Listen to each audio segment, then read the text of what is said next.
sat at one of these tables and I spoke to her, and I'll tell you about that. Gary Schultz and Norio Hayakawa put on the conference. I was out here with two friends from a band from church that I was at. I was researching the whole UFO phenomenon specifically, which would then become the book Nephilim, which became a Nephilim trilogy. That's how it all started. So I'm out here, for me, it's research. It's hardcore research. Now, in 1994, X-Files was going. But in 1990...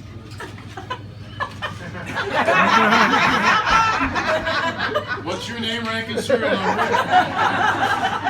So the bottom line is, where was I? Okay, so in 1990, when Gary and Norio are out here, no one knows about Area 51. We all joke about it now. You know, the extraterrestrial highway, Area 51, the X-Files. I mean, it's enculturated. It's part of our culture.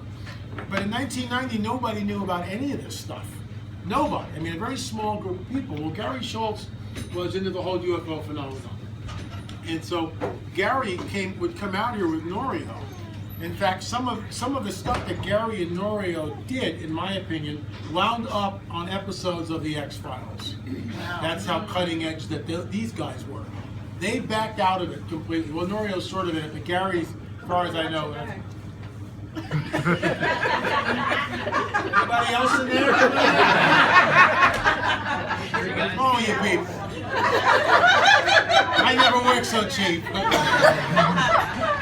So anyway, so Gary's completely out of it, and he got out of it because of the attacks, supernatural attacks, the stuff that goes on when you delve into this stuff.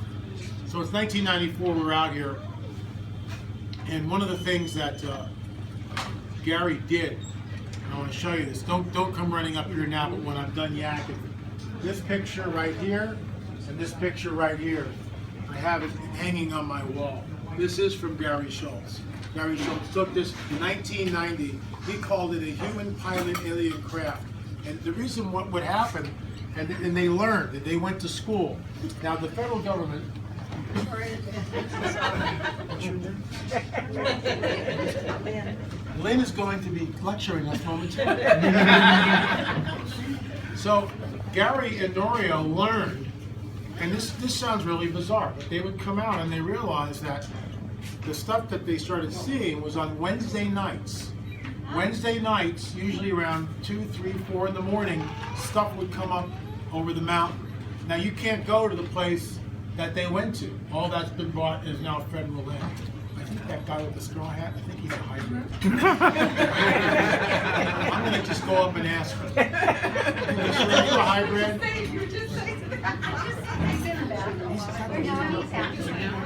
He's gone. That's why he's walked out of this room. He has to get out of here. So Gary's, so Gary and Norio are out there, and you would go to the mailbox road, you would go down this road to this place that he called Pearl's Peak after his wife. And that's where he took this photograph right there, and it's slightly blown up, but it's a human pilot alien craft. And the reason for this is, this gets into the whole Bob Lazar stuff, who was at the bar and I got to speak to. And Lazar has never changed his story. Where's this picture? I know it's up there somewhere. Yeah, there it is. Bob Lazar never changed his story. He's gone dark now because of all the ridicule. All the people telling it really didn't happen. This guy's a plant. So he's just said, I'm done. And he won't do interviews anymore. He's completely fake from the scene. Because we tried to interview him for one of our Watchers series, and he just, he wouldn't come on the record. Even when we tried to get a hold of George Knapp, would not come on the record. Lazar told me that out in Area 51, there was these hangars that were built into the side of the mountain. There's no way you could tell what was in them. And he looked at what was known as the sport model, and he saw this thing hovering, just noiseless, completely no sound at all, hovering. Now the guy's never changed the story. He talks about this strange element I think 115, which doesn't exist here. And so this guy was never changed his story, and he was inside Area 51, and he was doing back engineering on the craft. And the reason why he went public is because he thought that people have a right to know. Just like Paul Hellyer, remember the clip I showed you last night? Paul Hellyer stands up and goes, people in the world have a right to know, and we do have a right to know. If there's something going on, why are they hiding it from us? Paul Hellyer stated UFOs are as real as the airplanes flying overhead. And most of these pictures, except for some of the ones in Switzerland, which are kind of, in my opinion, are the real deal. Are on this wall, they're the real deal. Something is going on. So Gary Schultz is out there with Nori Hayakawa, and they're filming all this. They bring a Japanese film crew in to film it. The Japanese film crew, and you can go probably on YouTube and see it. Area 51 Japanese film crew. They film the craft going like this. It disappears, and like a half a second later, it's over here. It jumps through space. You can't do that. It's beyond our physics. So something's going on out there, and again, the federal government has bought the land where the mailbox and Pearl's Peak, all that stuff. So you can't even get to the places that you could in 1990. They've shut everything down. Lazar swears, Lazar swears that these were not, human craft. That these were not anything. These were back engineered. That there was a quid pro quo. Now get this. And Lazar didn't know anything about the Book of Enoch. He has no Christian roots, to the best of my knowledge.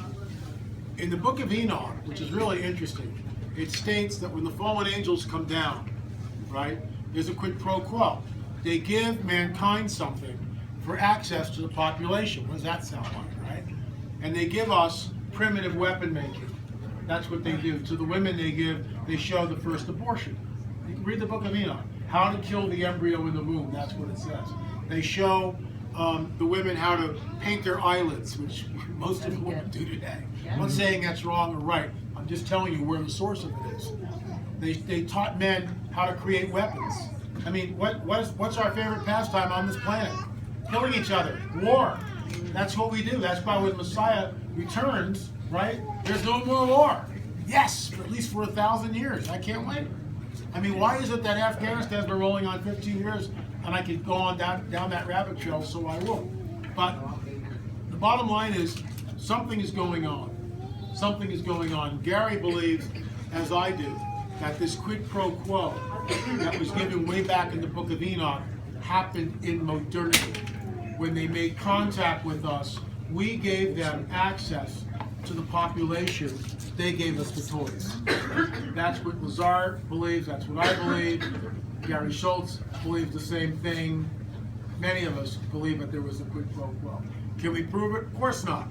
Just like the 605,000 emails on Hillary's server, and Comey just comes up and says, "No problem, we're not going to indict. She's totally innocent." It's amazing. Just we live in a banana republic. Carl and I were talking about it. This is now a banana republic. There are two sets of laws in the country, and this is the end of the country if she gets in. It is. It'll be the most corrupt thing that we've ever seen. So getting back onto the UFO phenomenon, I truly believe that disclosure is imminent, but I've thought that for 20 years. And I think, and I hold to the David Flynn's position that, hold to David Flynn's position that there's going to be something cataclysmic happen, more than likely in the Middle East. We will see an explosion, a nuclear explosion. Think about that. You go back 25 years ago, the world wasn't wired together the way it is now. It's totally wired together because of the internet. For instance, when the Fukushima tsunami happened, we watched it all in real time, didn't we? You know, we're sitting there eating popcorn and 20,000 people were dying in the tsunami. I mean, that's how crazy it is. The tsunami's coming in, the guys in the camera with the helicopters watching the tsunami bouncing it off the satellite, the whole world's watching it live. Now they haven't lit the grid up, but they lit the grid up for Fukushima. They lit the grid up for Fukushima. Think about that. What I mean by that is all news everywhere, all on the internet, the whole thing, boom, focused on Fukushima. They could light the grid up, what's going on in Aleppo, what's going on in Mosul. They don't do it. Instead, they keep everybody dumbed down and stupid so we don't see the atrocities, because war is hell, that's going on there. I guarantee you, if there's a nuke on this planet that goes off anywhere, if there's a nuke, they will have eyes in the sky. It will be beamed out all over the place. They will light the grid up. The internet, every type of news media, that's all they'll talk about. It'll be not 24 or 12-hour news cycle. It'll be for days. And I think that's what triggers the whole UFO phenomenon. That's when they show up. And again, just to reiterate, when they show up, they will tell us that they were our creators, our progenitors. They created all life on this planet. They seeded us here millions of years ago. They started the world's religion, started the world's civilizations. Now at this critical juncture in human history, they are back to usher mankind into a golden age. That's where it's going. That's what I have come to call the coming great deception and the Luciferian conspiracy. And that's what it is. That's where we are. Everything is rushing towards that. I'll close with this. John Podesta, I wrote about it in my blog, Sunday Go to Meet and Bun. The spirit cooking and the spin for the media is, oh, he's really not Satan. There's nothing to do with that. He's just going to see some performance art. What? Yeah, right. Nice try, pal. What are you smoking? I don't know who Podesta's heart. I have no idea. Why would anyone in this room go to anything remotely like that? We wouldn't. Podesta is making a trip to there. So all I can tell, all of us, is that these are tenuous, tumultuous, unprecedented times. Unlike anything I've ever seen. Nothing would surprise me. We're told in Scripture, Satan comes with all signs of lying wonders. And this is a lying wonder. And it's a lying wonder to deceive. It's always about deception. Deception in the desert, right? Here we are. Deception in the desert. If they know, and I believe that they know, look at the photographs when I'm done. Check out Gary Schultz's. I should call him, but it's been a while. But check it out. Check it out for yourself. Because when it hits, the thing is, you guys know, because you've been to the conference and you've heard all the speakers, you know what's coming. You will not be deceived. You won't be. You won't believe the lie. That's if the church is still here. You won't drink the Kool-Aid, no matter what they say. You won't drink it. You know the truth. But even the elect would be deceived if that were possible. Something is coming which is unprecedented. Unprecedented. And it will change everyone's paradigm like that unless you know a priori beforehand what it is you're looking at. This is part of the deception. This is part of the deception. It's coming. It's coming. Thanks for listening. Thank you very much.